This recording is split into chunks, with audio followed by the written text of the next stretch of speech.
ang nakikita ko doon parang itong matatanda katulad ko at si due respect kay Attorney Lorna Capunan, idol ko yun ha.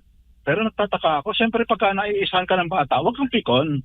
Wag mong papalawin sa puwet no, yung bata na mas matalino sa'yo, no? So, yun yung napansin ko sa hearing kahapon, parang na-personal na si yung idol ko na si Attorney Capunan.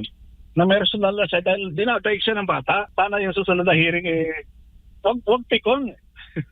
Kasi tama lang naman yung objection ni Attorney Christian Ferrer. Ano pong masasabi ninyo doon sa Day 15 nga ng impeachment trial ni VP Sara Duterte kung saan nga ipinisita itong testigong state auditor ng COA na si Celine May de Campo?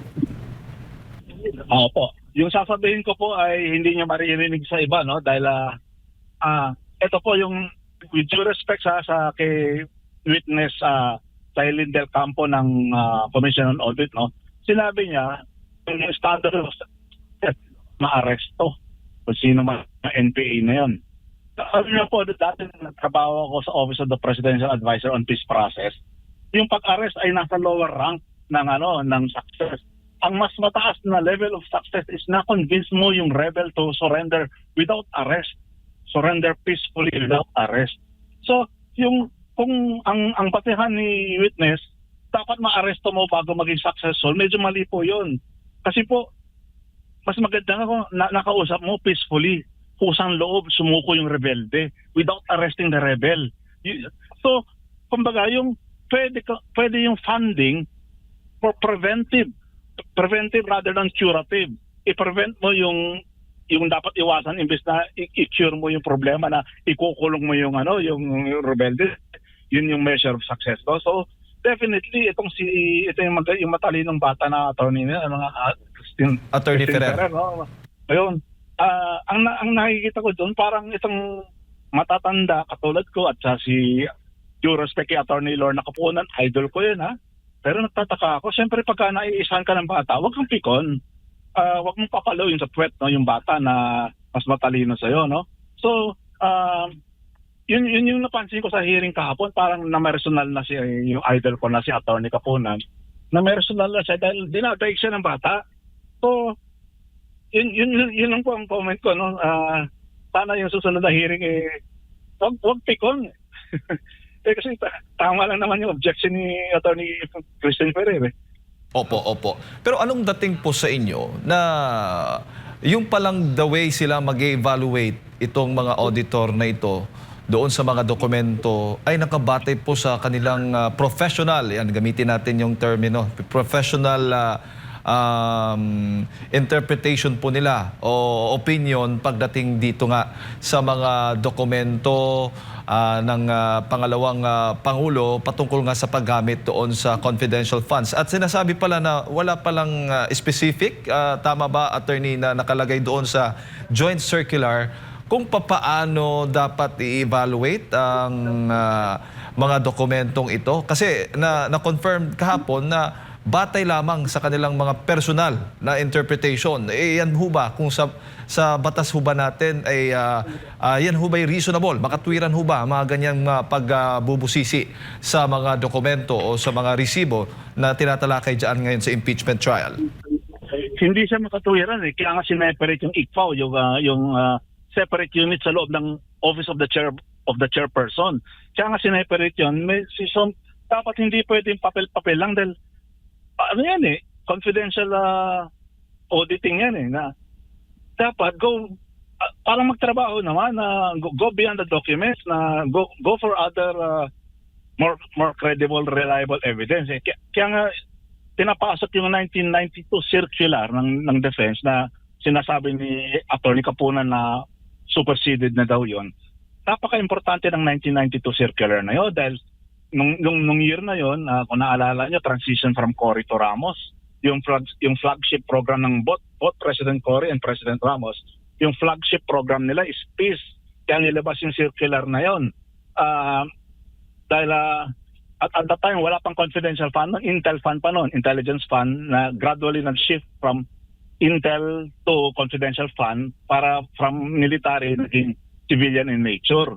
Dahil po nung araw, nung inaakit ng gobyerno, sumuko ang rebels. At yung sukat ng success, hindi yung ma-arrest mo basta-basta yung rebel. Ideally, maganda yan kung ma-arrest mo. Pero yung mas importante doon, ma-convince mo, makausap mo kung saan loob siyang sumuko. And that earns higher points of success. So, itong si witness, si Del Campo, sinasabi niya professional, na uupo ka na sa silya sa loob ng aircon na kwarto. Na, hindi ka na mag-a-analyze, hindi ka titingin sa mas matibay na concrete evidence sa labas. With respect, baka overwork sila, baka kulang sila sa oras, o baka lazy, o I don't like to use those words, no? Pero kung professional ka, hawak mo yung ganyang ka-sensitive na auditing unit, medyo tibay-kabayan mo naman ebidensya mo. Huwag yung puro papel-papel lang na nasa loob ng aircon room na walang connect sa reality sa labas. Opo. Opo. Kasi ang hirap po kasi, ang problema po o magiging issue kapag nakabate po sa personal na interpretation, papaano po yon mababalanse na hindi ka magiging bias? Yun po yung tanong, attorney. Yun po, definitely very biased kasi pag professional opinion yun, hindi professional conclusion. Dahil ang nangyayari dyan, base lang sa papel na opinion lang ng isang tao na walang peer review, walang comparison with other views, masyadong hilaw na professional opinion yun. Very, very vulnerable to bias. At ang isa pa, hindi pala siya kasama doon sa pumirma. Baga, in-endorse lang sa kanya yung mga dokumento mula sa dati pang humawak noon at wala siyang personal na kaalaman talaga patungkol sa kumpletong nilalaman o baga doon mismo sa mga dokumentong inimbestigahan o binusisi ng mga nakaraan niyang mga kasamahan. Yun po yung sinabi niyo po, yun yung tinutumbok ni Attorney Christine dahil yun yung wala talagang hindi personal knowledge. Ang professional opinion ni Del Campo ay hindi personal knowledge, na napaka-importante po yun. Opo. So definitely very yung evidentiary value ng testimony ni Del Campo kahapon is masyadong incredible. Opo. Pero kung bibigyan niyo po ng kahulugan ang opinion, kasi nag-object din si Attorney Kapunan that time yung ginamit po yung salitang opinion Gamitin daw yung professional, hindi ko nakalimutan ko lang yung isang word, professional interpretation.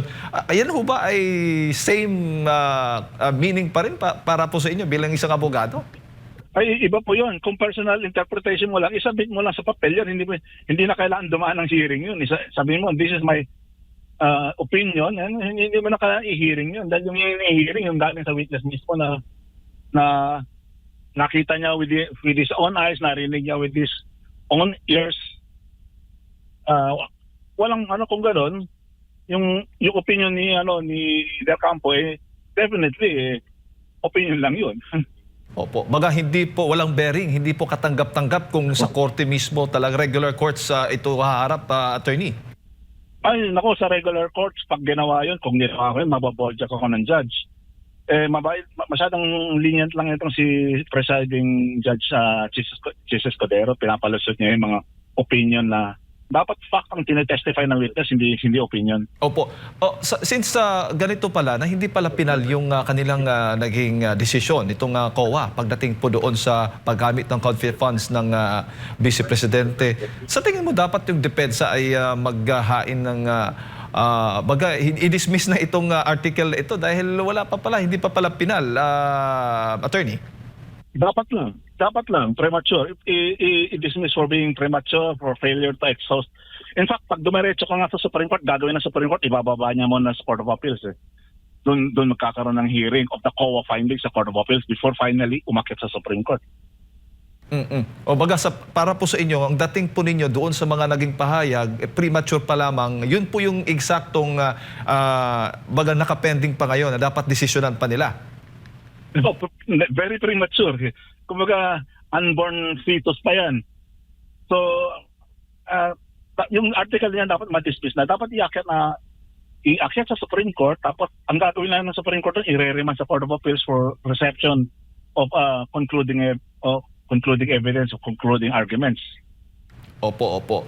Pero doon ho sa mga resibo, may dalawa kasing na ihayag kahapon na dalawa palang klase yan. May payment of rewards, may payment for information. Yung payment of rewards, yun yung parang doon nagkaroon ng notice to disallow dahil nga wala pong sapat na mga dokumento like official receipts, sales invoice, dahil mga acknowledgement receipts lamang. Pero may pinakita kahapon na isang probisyon ng ating saligang batas na maari pala yung maliban sa official receipts, pwede rin yung mga adequate documents, which is yan din yung kinumpirma ni Del Campo sa kanyang sagot kahapon sa presiding officer, attorney. Oo nga, yung adequate supporting documents na, yung testimony sa House of Representatives. Pero yung nagtataka ako dito, bakit kailangan na yung reward, kailangan mo yung mga specific details na hindi, pagka pinagdugtong-dugtong mo yan, delikado yung buhay ng informant niyan. Kung sino nagbigay ng information, kung kanino binigay yung reward, hindi ka agad binibigay ka agad. Masyadong delikado yung information na yan. Kawawa yung informant. Nabigyan nga ng reward, napatay naman. No? So, very unreasonable yung demand ng COA na yan. And besides, bakit ngayon lang ganyan yung COA? Hindi naman ganun yung COA nung araw at saka sa other government agencies na mas malaki na times 10, times 100 yung confidential funding nila. Bakit hindi hinahanap ng COA yon in other government agencies? Bakit dito sa napakaliit na amount na, kumbaga, 125 pa yan o something? Opo. Samantalang billion sa iba. But hindi ina-apply that same principle in other government agencies, no? Opo. Sa inyo pong karanasan, attorney, yung mga dating mga COA auditor ho ba, kapag humihingi po sila ng proof of success doon nga sa paggamit ng confidential funds, ganito rin ho ba? Yung same thing ho ba yung pag-evaluate tulad dito kay Del Campo? Napakalayo. Ngayon, ang dati yung ginagawa, yung proof of success, kasi yung mga repelte mismo, hindi sa mga repelte mismo yung information, kundi yung prutas ng anti-insurgency campaign. Like kunyari nagkaroon ng na-develop yung community ng insurgency area o nabigyan ng gamot. Actually, gamot talaga ang usually binibigay doon dahil yung mga rebelde, maraming sakit sila. In fact, ako, nung kinausap ko yung mga rebelde dati, ubo na yung isang rebelde na yun. Yung gamot, hindi kasi sila pupunta sa ospital dahil natatakot sila ma-aresto sa ospital. So yung medical team mga aakyat sa bundok. At that time, no, nung active ako noon, the health secretary noon na naging senator was si Juan Flavier. Siya mismo nagpapadala ng medical team sa mountains para bigyan ng gamot yung mga rebels. Kasi yung rebels takot pumuntang ospital yun. Ma-arrest sila sa ospital So yun nga, nung naging senator na si Flavier, one of the better senators, tinuloy yung practice na yun na yung mga gamot, yun yung pang-akit, confidence building measures sa mga rebel returnees. Tapos nga tinitira ngayon ng Commission on Audit, ay nako, that's a fatal mistake by the Commission on Audit, by that particular team. Opo. Kasi doon, tama po, na nabanggit mo yung gamot at yung pagkain na ginamit daw yung confidential funds para po dyan. Sinasabi po ng joint circular, bawal. Kaya nga, hindi daw compliant dahil ginamit yung pondo sa ibang purpose, which is hindi naman po nakasaad daw sa joint circular, which is tulad nga nasabi po ninyong paggamit o pagbili ng mga gamot o mga pagkain bilang rewards doon po sa mga informant, attorney. Hindi naman bawal. Yung word naman na ginamit actually hindi ko nakita sa joint circular na nagsabing bawal yung gamot. Wala ko nakikita ng ganun. At most irregular or pero yun I cannot believe it na ganun dahil alam niyo po nung dati nung ako mismo ang nakikipag-negotiate sa mga rebels, no. Yung dati yung Office of the Presidential Advisor on the Peace Process, yung office niya nasa, kung tawagin niya yun, ng Philippine Heart Center. At tapos yung yung on the same floor ng OPAP, nandoon yung Medicare na kung tawagin niya yun ay PhilHealth. So yung mga nag-a-advise sa rebel retortees sa peace negotiation noon, yung Department of Health, yung Medicare, PhilHealth na at that time si Juan Xavier ang health secretary, kaya napakahusay ng medical mission sa mga rebel infested areas, at yun yung nag-akit ng kusang road peaceful surrender by the rebels. Tapos ngayon ibabawal yun. Naku po, big mistake yun. Opo. At bukod dyan, attorney, ay may sinabi din pala ng, hindi pala, silent din ho pala yung joint circular na pwede palang gumamit din pala ng mga alias. Hindi ho bawal yun. Wala po sinasabi doon sa kanilang JC. Wala nakasulot ng ganun doon. Sa standard practice yun, the use of alias. Opo, sa katunayan nga, itinanong nga doon mismo dyan sa kay Del Campo kung ang paggamit ba ng mga nakakatawang mga pangalan ay ibig sabihin ba ipeke o fictitious po ba daw. Sabi, hindi naman sinasabi po doon. Hindi niya masagot hindi niya alam. Wala namang silent po yung batas, kumbaga, pagdating po dyan, attorney. Silent po, kasi alam nga naman yung real na yung mga ilalagay mo doon, hindi mapapatay yung si informant. Oo. So baga, hindi po nilabag ng Vice Presidente yung paggamit ng alias at yung paggamit ng pondo para sa Confi funds, para po sa inyo. Wala pang nilabag si Vice President sa paggamit ng alias at paggamit ng confidential funds. Opo. Bago ko lang ipasa kay Partner Attorney, ano yung pakiramdam kaya ng mga Intel community? Alam ko marami kang mga kakilala din, kang UPI at talagang mga dating general andyan po. Ano yung pakiramdam po nila na ito pong mga ganitong mga sensitibong mga impormasyon or itong confidential funds ay natatalakay po ngayon sa impeachment trial ng Vice Presidente? Kahapon may press con yung UPI kahapon. Kasama ko sila kahapon. Hindi lang UPI ang medyo galit dito. Pati yung active, yung nasa loob ngayon na active. Kasi yung anti-insurgency nila is now in danger of collapse. Ma-imperil yung anti-insurgency movements, activities ngayon. At active hindi yung mga retired, active. Siguro maglalabas yung UPI ng another podcast on the sentiments of the active soon. Baka tomorrow meron na.